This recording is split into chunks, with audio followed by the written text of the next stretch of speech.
ഇല്ല മാഡം, ഇനി ഞാനിവിടെ താമസിക്കുന്നില്ല. എന്റെ കുഞ്ഞിനെ അമ്മയും കൂട്ടി ഞാൻ എന്റെ വീട്ടിലേക്ക് പൊക്കോളാം. എങ്ങോട്ടെങ്കിലും പൊക്കോളാം. ദിവ്യ എന്തിനാ ഇങ്ങനെയൊക്കെ പറയുന്നേ? ദിവ്യ ഇങ്ങനെ നിരാശപ്പെടല്ലേ. അച്ഛൻ പറഞ്ഞില്ലേ, നമുക്ക് നോക്കാം.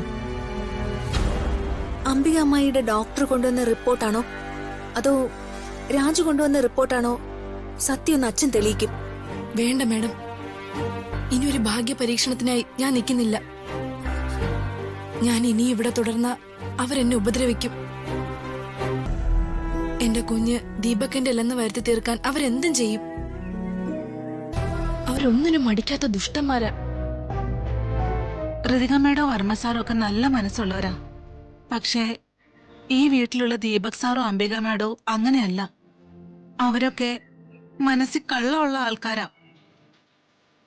എന്റെ മകൾക്കൊരു അബദ്ധം പറ്റി.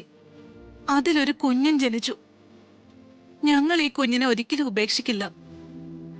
കുഞ്ഞിനെ ഞങ്ങൾ നന്നായി വളർത്തിക്കൊള്ളാം. കൂലിപ്പണി എടുത്തിട്ടാണെങ്കിലും പാത്രം കഴുകിയിട്ടാണെങ്കിലും എന്റെ മോൾ ഈ കുഞ്ഞിനെ വളർത്തിക്കോളും. കുഞ്ഞിന്റെ കാര്യം ഓർത്ത് നിങ്ങൾ വിഷമിക്കണ്ട. ഞങ്ങളെ ദയവേത് പോകാൻ അനുവദിക്കണം. അമ്മ ദയവേത് ഇങ്ങനൊന്ന് ഋതിക മാഡത്തോട് പറയല്ലേ. മാഡത്തിന് വിഷമാവും. ദിവ്യയും കുഞ്ഞിനെയും ഇവിടെ വർമ്മ സാറിനും യാമിനി മാഡത്തിനും വലിയ ഇഷ്ടാ. അതുകൊണ്ട് എല്ലാവരും നിങ്ങളുടെ കൂടെ ഉണ്ടാവും. ഇവരെല്ലാവരും നിങ്ങളുടെ കൂടെ ഇല്ലേ? ഞാൻ നിങ്ങളുടെ കൂടെ ഇല്ലേ?